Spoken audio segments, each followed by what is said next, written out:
E o período da campanha eleitoral já começou. Mas o que é mesmo permitido? O que os eleitores e os candidatos não podem fazer? É o que você confere agora na reportagem do quadro Seus Direitos. Desde o dia 6 de julho já está liberada a campanha eleitoral nas ruas. Mas a expectativa é de que a corrida dos candidatos só comece agora, após o fim da Copa do Mundo. E para garantir a igualdade de direitos, a legislação eleitoral impõe uma série de normas que o eleitor deve estar atento. É expressamente proibida a instalação de outdoors com propaganda de candidatos. Cartazes e faixas afixados em postes, árvores e outros locais públicos também não são permitidos. Os adesivos de carro devem obedecer ao limite máximo de 4 metros quadrados da área total do veículo. Os carros de som podem circular, desde que respeitem o período entre as 8 da manhã e as 10 da noite. Os comícios devem ser comunicados com antecedência à prefeitura e às autoridades policiais. E os famosos santinhos só podem ser distribuídos nas ruas. Já na internet, a propaganda só pode ser feita através de site, blog ou redes sociais do próprio candidato. E os jornais online e portais de notícias não podem divulgar banners de conteúdo político. Os tribunais eleitorais e o Ministério Público são os encarregados de fiscalizar o cumprimento da lei. E a principal forma de chegar até os infratores é a partir da denúncia da população. Eu converso agora com Alexandre de Azevedo, que é técnico judiciário do TRE Goiás. Oi, Alexandre, tudo bom? Boa tarde. Boa tarde, prazer estar aqui com você e também falando com o seu telespectador sobre essas regras eleitorais. Começaram, né? Agora tem que ter cuidado. O candidato tem que ter cuidado e o eleitor tem que estar de olho. Sim, o candidato tem que ter um cuidado, que a norma é impositiva para ele, e o eleitor também deve ter cuidado, porque algumas condutas podem também ser passíveis de sanção para o eleitor. Certo. O que, por exemplo, o eleitor não pode fazer? Olha, o eleitor pode adesivar o carro dele sem qualquer problema, só que se o carro dele for totalmente envelopado, né, o chamado carro envelopado, que se coloca adesivos em toda a extensão do carro, ele se torna um outdoor ambulante. E como outdoor ambulante, ele é sancionado com a pena de 5 mil a 15 mil reais, que vai a ser aplicada tanto para o proprietário do veículo quanto para o candidato beneficiado pela propaganda. Então é preciso olhar isso, né? Por exemplo, aqui em Goiânia não pode ter propaganda em outdoor. São leis municipais. Não, na verdade é propaganda no muro, né? Pintura em muros. Sim, no muro. Isso. Verdade. Outdoor, a legislação eleitoral já proíbe. Agora, a pintura em muros, ela depende da lei municipal. Então, cada município tem ali seu código de posturas que vai tratar sobre esse assunto. Em Goiânia, como você colocou, é proibido qualquer tipo de pintura em muros. Embora a gente veja aí que falte uma certa fiscalização, mas se tratando de propaganda eleitoral, a Justiça Eleitoral quem fiscaliza e fiscaliza com rigor. Tanto que são punidos ali com multas que vão de 2 mil a 8 mil reais essa pintura.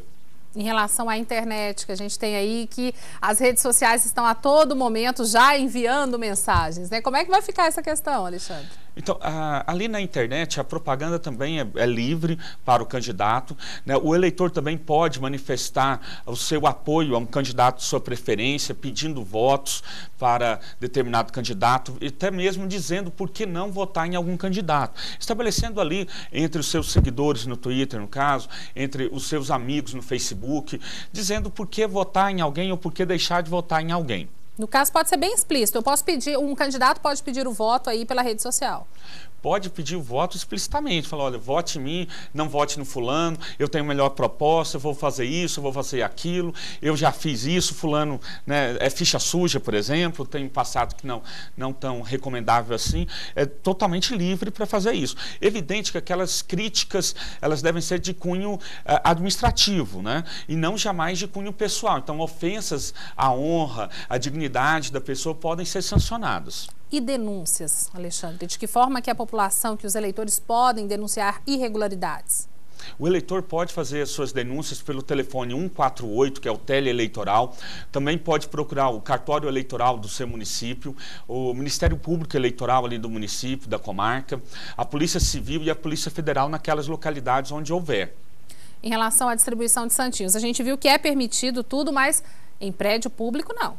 Sim, a propaganda eleitoral em prédios públicos ela é vedada, né, proibida. Então, para se distribuir santinhos, eu posso fazer na rua, em praças, de porta em porta, uma reunião, um comício. Então, ali no comício, fazer a distribuição do panfleto ou do santinho do jeito que for. Né? Não posso adentrar, por exemplo, hospitais, creches, escolas e fazer a propaganda eleitoral nesses ambientes. Fazer essa distribuição. Em relação ao número de fiscais, né, de pessoas que vão fazer essa fiscalização, o TRE tem um número suficiente para fazer isso aí? Então, a Justiça Eleitoral não tem um número apropriado, né, de fiscais. Então, essa fiscalização é feita nos municípios, através dos chefes de cartório, que pode requisitar servidores da própria prefeitura ou servidores ali da localidade para cumprir esse mistério. E a gente conta sempre com o auxílio também do eleitor. Verificar a denúncia, né, e fazer a denúncia por meio do 148 ou dos outros canais que eu já falei. Alexandre, esse ano a gente tem um período eleitoral diferenciado, porque a Copa terminou ontem, então o período são pouco mais de 2 meses. Vocês acreditam que vai ser um ano mais difícil ou não em relação a irregularidades praticadas, até pelo tempo que está menor em relação aos outros anos? Olha, eu acredito que nós teremos uma eleição bastante aguerrida, né? Embora nós tenhamos ali candidatos em nível estadual que têm uma vantagem, uma certa vantagem percentual em nível nacional, o presidente da República também um certo nível, né, um distanciamento na pesquisa, mas eu acredito que assim que começar a propaganda, vai ser bem forte, bem aguerrida, bem agressiva até, que vai demandar sim uma fiscalização maior por parte da Justiça Eleitoral e dos órgãos fiscalizatórios também. Ok, Alexandre, muito obrigada por participar aqui com a gente do TJ. Eu que agradeço a oportunidade e me coloco à disposição para outros esclarecimentos. Ok. E só lembrando, o telefone aí para denúncias do TRE é o 148. Qualquer irregularidade, o eleitor pode ligar para o 148, que o TRE vai verificar aí o que está acontecendo. E ainda falando em eleições, dá tempo de se inscrever ao programa Mesário Voluntário. Quem participa tem muitas vantagens. Ainda existem 20 mil vagas disponíveis para o programa Mesário Voluntário do Tribunal Regional Eleitoral de Goiás, para serem preenchidas para as eleições no mês de outubro. As inscrições ainda estão abertas, mas quem quiser se inscrever tem que se apressar. Durante qualquer período, durante o ano, a pessoa pode fazer inscrição ou pela internet ou procurando um cartório eleitoral. Só que aqueles eleitores que querem ser mesário voluntário devem procurar no máximo até agosto para garantir trabalhar nessas eleições que estão chegando, de 2014. Além de contribuir com a justiça eleitoral no exercício de cidadania, ser mesário tem várias vantagens. Se ele for universitário, ele tem algumas vantagens por ser universitário e também tem outras vantagens em caso de concurso público, em caso de empate, ele passa na frente. Se ele for servidor federal, por exemplo, da justiça eleitoral, numa remoção também ele tem prioridade sobre os demais. Foi pensando nelas também que esse estudante resolveu se inscrever e ser voluntário pela primeira vez esse ano. Conta como extracurricular, pretendo fazer o concurso aqui no TRE e por isso pretender fazer. Todo eleitor em situação regular perante a Justiça Eleitoral maior de 18 anos pode ser mesário. Não podem ser mesários, candidatos ou parentes de candidatos até de 2º grau, membro de diretório político, autoridade ou agente policial e pessoas que pertencem ao serviço eleitoral. Se a pessoa for convocada ou se candidatar para ser mesário e não comparecer no dia das eleições, existem penalidades. Eles vão receber uma multa a ser aplicada pelo juiz eleitoral, bem como poderão ficar sem a quitação eleitoral. E essa certidão de quitação é fundamental para vários atos no nosso dia a dia, para prestar um concurso, para tomar posse num cargo público, para poder tirar um passaporte, para tirar um CPF, vários são os documentos que são exigidos à certidão de quitação.